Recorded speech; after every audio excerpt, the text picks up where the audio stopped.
Hello and good morning everyone, and thank you for joining our Nutanix webinar today. So we are joined here by Matt Northam from Nutanix, who will be going through the webinar with you, and also Stuart Curry, our storage specialist from Bytes. So just before we start, I'd like to go through a few housekeeping details with you. So you will be muted throughout the webinar, but we'll have a Q&A session at the end.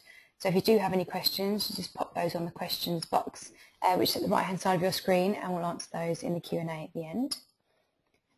So the webinar will be recorded, and we will email you the recording this afternoon, and it will also be made available on our website. So once the webinar is finished, you'll see that a critique form pops up. So if you could please fill that out, that'd be really good for us, so that we can call back with any more information that you would like. So I'm now going to pass you over to Stuart Curry from Bytes.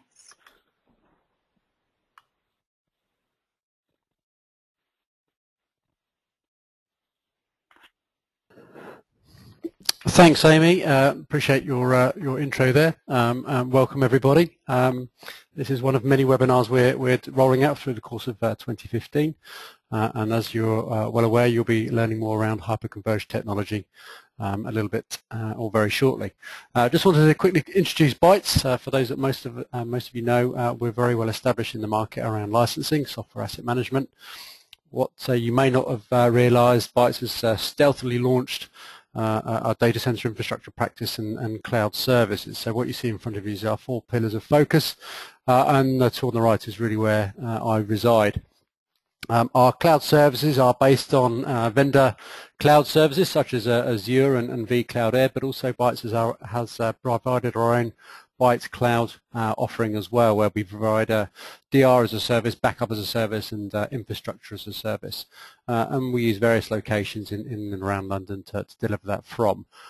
Obviously, if you want information on that in further detail, then by all means get in contact with your account manager. But the data center piece is really where we're looking to focus on today, talking about on-prem private cloud, and certainly with Matt following this call, then or certainly my part anyway, you'll learn more around that and about the hyper-converged piece. But it was from the demands of clients that we've recently introduced our data center practice, focusing on infrastructure, and with that we provide everything from the hypervisor layer at the top all the way through to the back end of the backup. The piece we're going to focus on today is conversion to hyper-converged infrastructure. And it's an emerging technology, and it's a growing market, and there's a lot of interest that we certainly see with a lot of our customers around this particular piece. So without further ado, I'll pass you through to Matt, and we'll go from there. Thank you.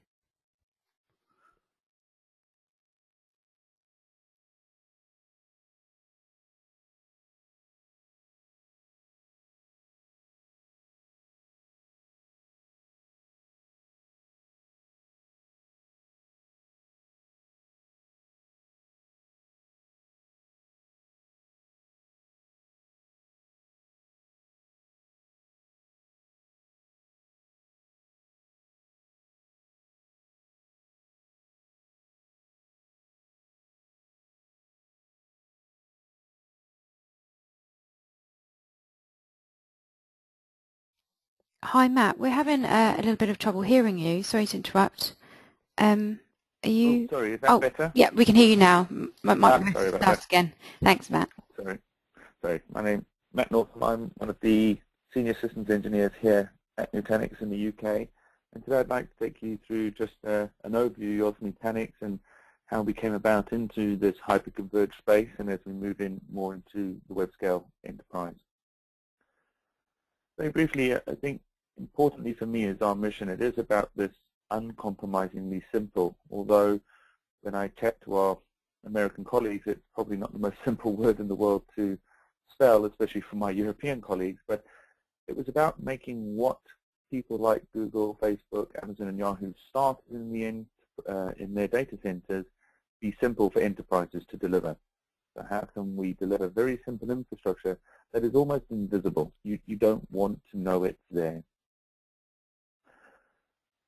Quite proud of, very recently we've been given leading market share by IDC, so 5-year-old as a company, and this really shows where we are up in the space. And it is now asked to maintain that and keep delivering this, and hopefully through this presentation you'll see that the strategy and vision that we have really will help keep us in this top right-hand corner.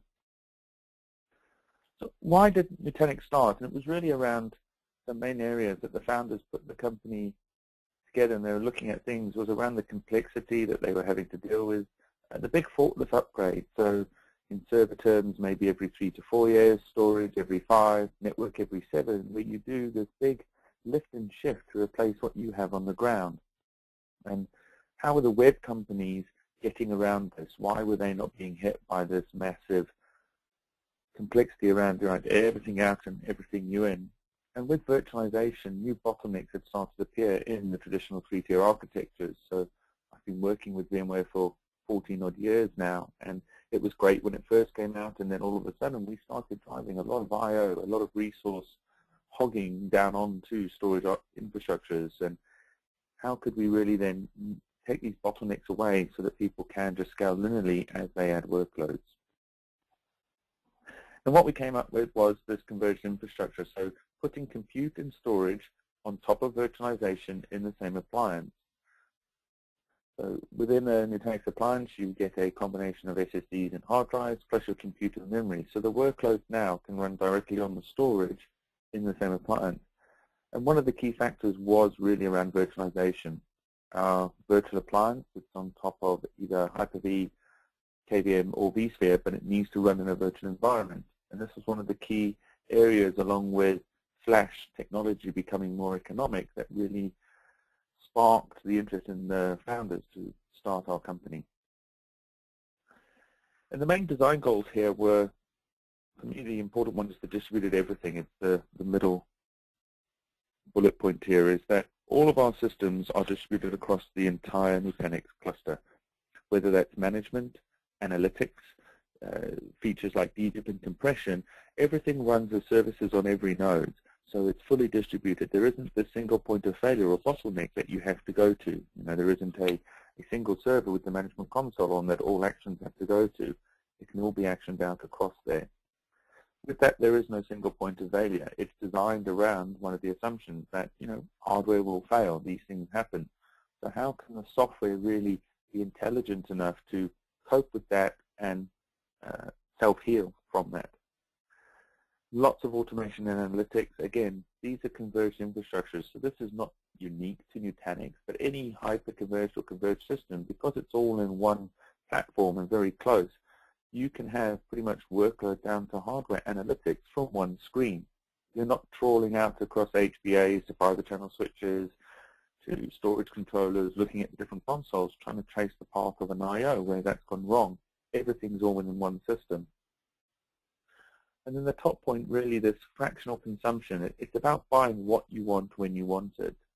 So part of my background is in the UK government space, and G-Cloud was a revelation. All of a sudden, within a government market, you could buy pre-tendered infrastructure from a cloud when you wanted it at a pre-agreed price that your financial controller knew about. So you could be, your financial planning when you went to the guys was very accurate, and you could predict what was going to happen. Well, why can't we do that in the infrastructure space? Why are we buying big storage frames that every sometimes sit there for 3 years and sometimes never actually get used, or once they fill up you have to buy a whole other frame, and it's quite a cost jump for that initial purchase to get that set up. Whereas hyper-converged solutions like Nutanix allow you to buy a server at a time and really scale up in a more predictable and also smaller step way. And what we're looking at here is it's really about how do we then mix this. You've got the public cloud out there with the simplicity and agility, as I mentioned, but also you still need to have SLAs and privacy control, etc. And that's what we're bringing into the Nutanix appliance with our software. So what are we? We are a virtual computing platform. As I mentioned, we're a virtual appliance that sits on top of a hypervisor, again, whether that's ESXi, vSphere, KVM, or Hyper-V. And we deliver up a fully distributed storage layer to your compute. That enterprise storage will have features that you'd expect, clones and provisions, etc. More importantly, it has all the data management as well. So we're doing auto-tiering, we're doing balancing, we're doing data locality, so moving the blocks of data onto the nodes where the compute need them, so you're not going across the network. It's all about reducing that overhead, increasing the performance. And all of this is delivered within our clustered file system. That's where the secret sauce is. But because we sit on top of the hypervisor, A, we can support multiple, but B, we can also consume a lot of the great hypervisor services. So things like vMotion, Live Migration, HA, DRS, all of these are features that these companies have built up that are, well, vMotion is still to me game-changing, that we can take advantage of and build that the knowledge of those features into our file system to take advantage of them. And then from the network point of view as well, something that's becoming more clear to me now is software-defined networking is becoming more pervasive. Because we sit on top of the hypervisor, it will work with a virtual switch, distributed switch, Nexus 1000V, Open Virtual Switch, NSX, the Nicira product. All of those we can just use and consume. So your network people, there's no change in how they have to manage that. That can carry on as per normal, and we can integrate very easily and nicely with that. When Nutanix started, I think it's fair to say we pretty much were only in VDI. We had one model. Now with the multitude of models that we have and with the Dell OEM Alliance, and through learning and maturing, growing up as a company, we now can handle pretty much any workload that's thrown at us. We have reference architectures and customers doing Exchange on us, doing SQL, Splunk, including Splunk IT. It's a perfect scale-out solution for us. The Splunk model of charging, or you pay Splunk for the amount of data ingested. If you don't know how much data that is, that risk in buying the infrastructure for that is quite high. Whereas you can pop in a small Nutanix appliance, start ingesting data, work out your workload pattern, and then you can just add in very small increments the infrastructure that you need to scale that out. Stuart mentioned private and hybrid clouds, whether that's with VMware vRealize orchestration, so the new name for the VCAC product, or even doing the Windows Azure pack. So we have quite a few customers, including Fitness First in the UK, that have deployed the Windows Azure pack with Hyper-V, etc., onto a Nutanix platform. And this was really for them about the time to value. We got it up and running in 2 days from installation, and they were starting to build their workloads from that. So they've gone through the Microsoft journey of modernize, transform, and then be able to burst out and use hybrid cloud where it makes sense for them. Again, as we've kind of become more mature, we've started to look at where can we deliver value. So as customers have our products, have had them for more than 18 months to 3 years, we can start, questioning those customers, and they're very helpful, telling us what are the OpEx savings, what is the ROI, the TCO that we can deliver on that. So up front, yes, the physical footprint can help with the power and cooling and space that you take up. But that's not unique to us. Other software solutions like the vSAN ready nodes, etc., can take advantage of the same physical form factor. But then as we start looking at the OpEx savings, how many people does it take to manage this? How easy is it to upgrade? Do you need specialist skills around fan zoning, etc.? This is when all of a sudden, and when you look at it over a 3-year period, especially from an OpEx side, where we take value. And especially then if you start looking at, say, years 4 and 5 of your extra support maintenance on your existing SAN, as opposed to just plugging in another Nutanix node in. So if I refer to the Microsoft Private Cloud certification that we have, we're the only vendor with the same model in small, medium, and large, because we just had to add nodes to the size of the cluster to complete the certification. It wasn't a case of, oh, no, sorry, you need our next version of storage controllers in there. You can just scale up linearly and also scale down linearly. So why would you do it with us? My favorite ones really are the rapid scalability and the predictable performance. I know the top one, uncompromisingly simple, 30 to 60-minute deployment, but a deployment is a one-time task. So whether you deploy in 50 minutes or 60 minutes, if you can't then have the skills to build on top and do reconfiguration, etc., it means nothing, the ongoing management. But the predictable performance, both scale, performance, and price as well, that predictability, is proving a massive benefit to our customers. Quick overview of the Nutanix software architecture. So when we started, we really focused on the 4 blocks on the right-hand side. It was about our data. This was our file system. What could we deliver? Because at the end of the day, people wanted to run workloads on us, and they had to run up to the expectations. So we have features like the data reduction. So those are things like compression, erasure coding, deduplication. As I mentioned, we're doing the intelligent data tiering between RAM, SSD, and SATA hard drives for you. The system resilience is all about, again, looking at hardware components fail, how can we design around that? And that's things like if our virtual machine goes down for an upgrade or fails, rerouting I/O automatically onto other nodes. You know, if a hard drive or SSD fails, the system just carries on running as a clustered file system, and we start protecting the data again in the background. And then on the data protection side, bringing out technologies like snapshots and replication, asynchronously or synchronously with Metro cluster to get data across to another cluster somewhere else to give you an RPO point that you can then recover from. Then as we've, again, more matured, we've moved definitely more into the left-hand side. So it's all about management, control, analytics. So again, these services run on all nodes. So again, not like some systems say with a single management console where if that's down, you can't really get any information out. If nodes go down in a Nutanix cluster, you still have full access to all analytics, monitoring performance, etc. And in our cluster health page, we are monitoring everything down from virtual machine heartbeat, memory pressure, down to the hard drive smart control status. So the full stack end-to-end is what we're looking at and the correlations between that.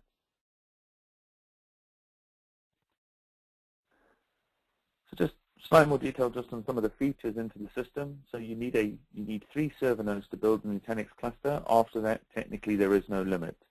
So we support 32 64-node vSphere clusters, 64-node Hyper-V clusters, and higher if you want, with KVM, etc. So on the storage side, yes, we have the features that you'd expect. The 2 I'd like to call out here that I haven't mentioned before is maybe the data locality. This is really when if a virtual machine moves to another node, we will move the blocks of data that are being read onto that node. Again, so you're stopping coming across a 10 gig path, etc. Really keeping the storage where it should be. And then the other one is shadow clones. Excuse me. This is a feature that really highlights up in the VDI world. So with linked clones, instead of all reading off one golden master, our file system will detect that that has gone into a multi-read mode. So more than one person is asking to read from it, and we will deliver a shadow copy, a snapshot of that golden master onto every node that is reading it. So again, you're minimizing the local traffic. So on the latest VMware test, we're unlimited on linked clones that we can support because it's not being limited down to one single image on the read. And this will work whether it's Hyper-V, vSphere, Zen Desktop, Zen App, Horizon, whatever. This is a feature of our file system that detects the data access patterns and goes, you know what, here you go, have your own feature. Have your own copy. So going forward, with things like our new Zen Desktop plugin, we can almost get to the proactive stage where Zen Desktop will say, right, I'm about to spin up these linked clones on node B, C, D, E, and we will preemptively go and put a shadow copy of the master image on those nodes so it is there when those VMs come up. Instead of once the VMs come up, start reading, we then make the copy. And this is through our open APIs. These are some of the features we can deliver to workloads, brokers, etc. On the data protection side, I've mentioned the snapshots replication. We also have features like Cloud Connect, where we can use Amazon Web Services as a backup target. It's not there to run your virtual machines today, but it's there to give you, I say, potentially a cheaper backup target. And we are expanding that with things like Azure and vCloud Air integration later on in the year. On the resiliency, this is where we do our data protection. So we don't do traditional RAID. We make 2 or 3 copies of every block of data. That is our RF value. But we're also, whilst having distributed data, we also have a fully distributed metadata as well, which is where the data integrity checks really come into play for that. And then on the security side, recently because, as I mentioned, all our cleverness is in software, we can take advantage of new hardware really quickly. So you can get Nutanix models with self-encrypting drives in and then have a data at rest encrypted solution that is FIPS certified. So through our software, we integrate with the key manager, set up the encryption, and you're good to go. So, if someone came in and nicked the hard drives on the Nutanix block, you can be comfortable that you have a FIPS certified solution that will protect that data for you. And then things like our software development lifecycle with the security that we cluster around. Cluster Shield is our US federal government lockdown services. So the US federal government is our largest customer vertical that we have. And this has really helped drive some of the extra features into our product that these people are demanding. That also has a massive positive knock-on effect into areas like PCI compliance, healthcare, pharmaceutical, where security privacy concerns are as important. So why should we be considered this valuable investment? Well, it is about different areas. So it's about the upfront buying, looking at the initial CapEx cost. Then it's the deployment time. These aren't 5, 10, 15-day deployments. These are 1-2 day deployment times. Typically a 4-node block, from unboxing it to racking it to cabling it to building your first virtual machine, is about 90 minutes to 2 hours time. That's all it takes. You're up and running and going. And again, there's no things like the fan zoning and configuring this group to LUNs to RAIDs and etc. It's just build the system up, it goes. We've taken that. Looking at the management of this, some of our larger customers, or our largest one that I know of, is managing 1,800 nodes with 4 people. They had a team of 15 people looking after their previous SAN infrastructure alone. Here they're managing a hyper-converged solution with 4 people across thousands of nodes. It's massively easier for them to manage. I think of remote lights-out data centers, this obviously has a massive benefit there. The scaling we've spoken about, this really is buy what you need now.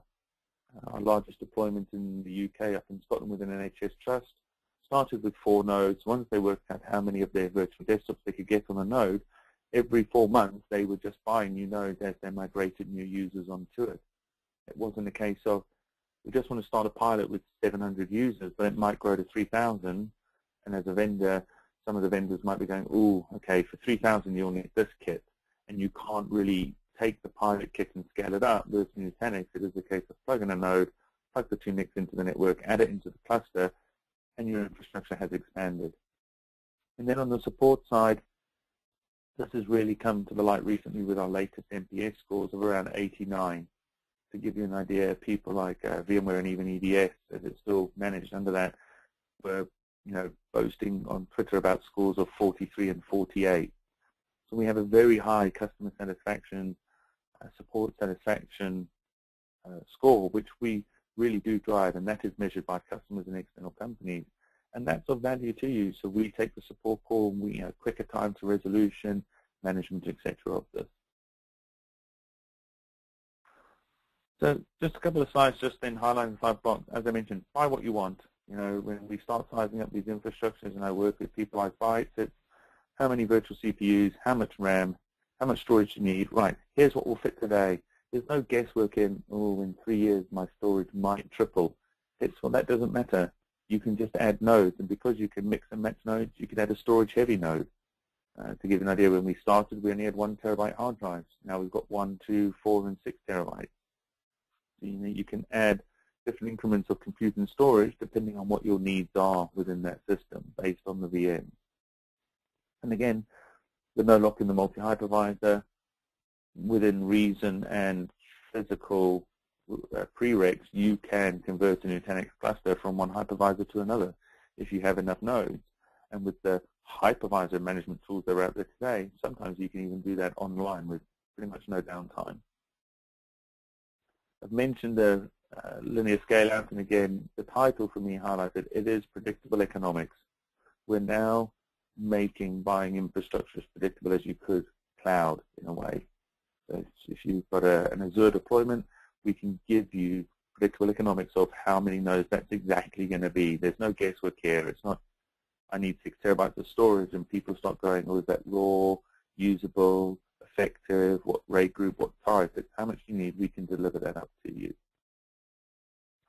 And the faster time to value, this is about really, I know I mentioned the deployment time, doesn't matter up front, but it's how quickly can you start getting your VMs on. So it's not just deploy the appliance, it's how quickly can you get the hypervisor up and running and configured. How quickly can you get the management components done. the Azure pack. This is a 1-2 day deployment time from us, but all of a sudden you're starting to build out in your Azure catalog your entire infrastructure. And then for some people, the footprint is still key. Starting off with small, if you're in a managed hosting data center where you're being charged by the U, this can be a really key factor for you that can help pay for this. So with one of our customers which we run recently in the UK with the Dell OEM, actually the reduced footprint that they paid for these appliances in 3 years themselves. So for them, that was actually a key driver in this. All of this is managed, as I mentioned, via our distributed management platform. It's accessed via an HTML5 GUI. So on the home screen, HTML5 means that pretty much you can look at it on any device. It looks the same, scales quite nicely. You get a full picture of your entire environment, and from this one screen on the left-hand side, if you look where it says home, you can drill down into the hardware tabs, the storage, virtual machine information, cluster health. And on the middle of the screen here, we're telling you what's going on with the different components. So under the data resiliency status, for example, if a hard drive was to fail, that would flash up orange. A little blue circle will kick in on the top taskbar and tell you how long it is before you were protected. So if you compare this to a RAID 5 rebuild, we can rebuild a 1 terabyte hard drive on a 400 cluster in around an hour if the cluster is doing normal I/O.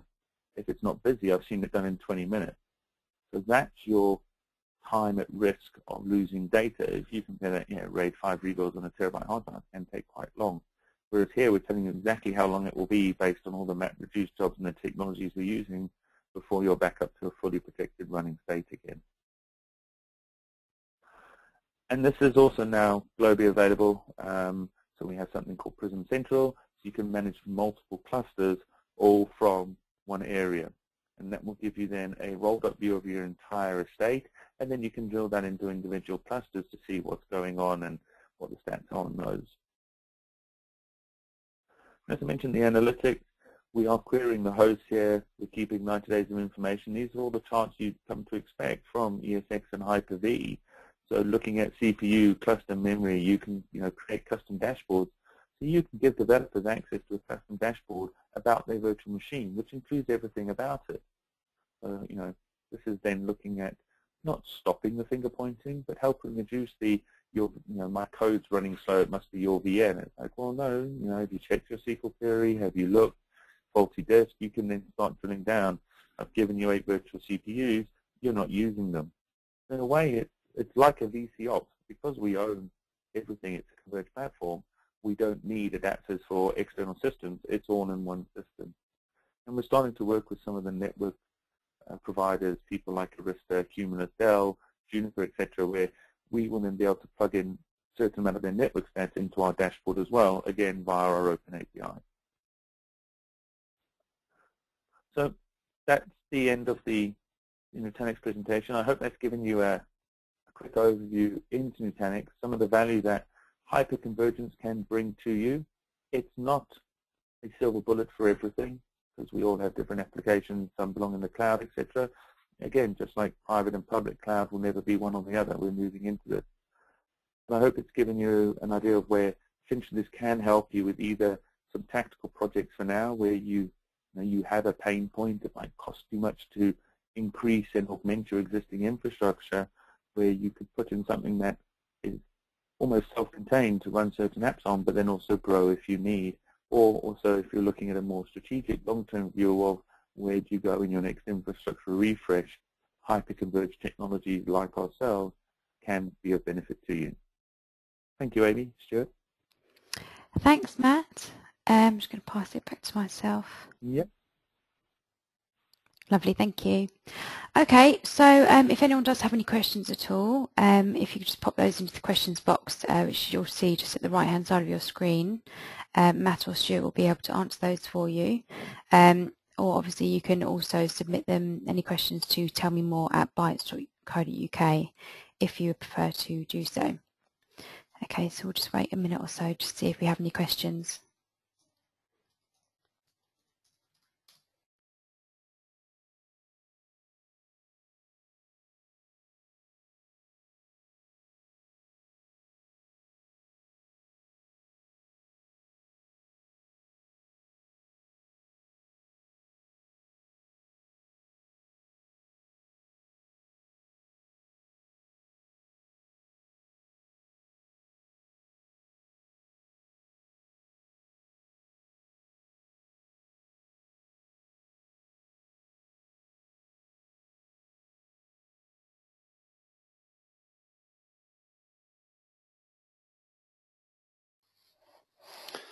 Oh, hi Matt, it's Stuart here from Bytes.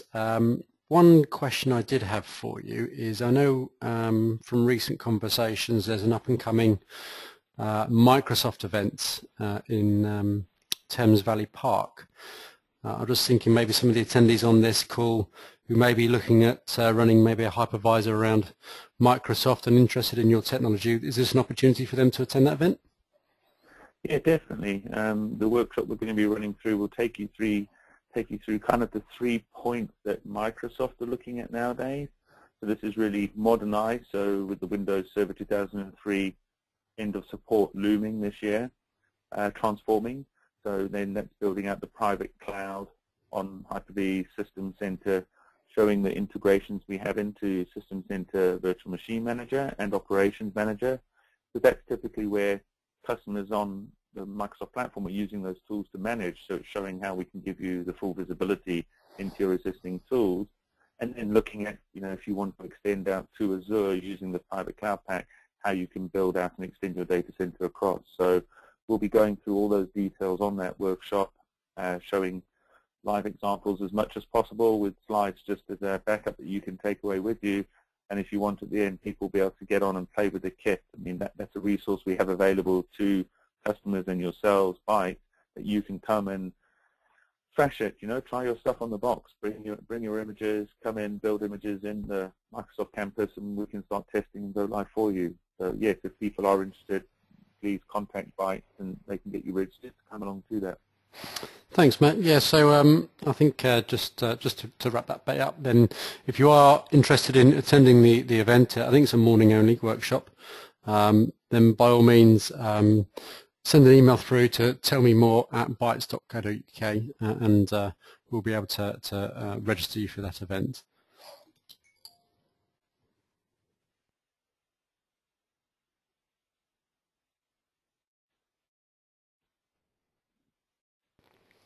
Okay, so thank you everyone, and thank you Matt for presenting the webinar today, and thank you everyone for joining. So I'm just going to end it there. So everyone, I hope you enjoy the rest of your day, and thank you.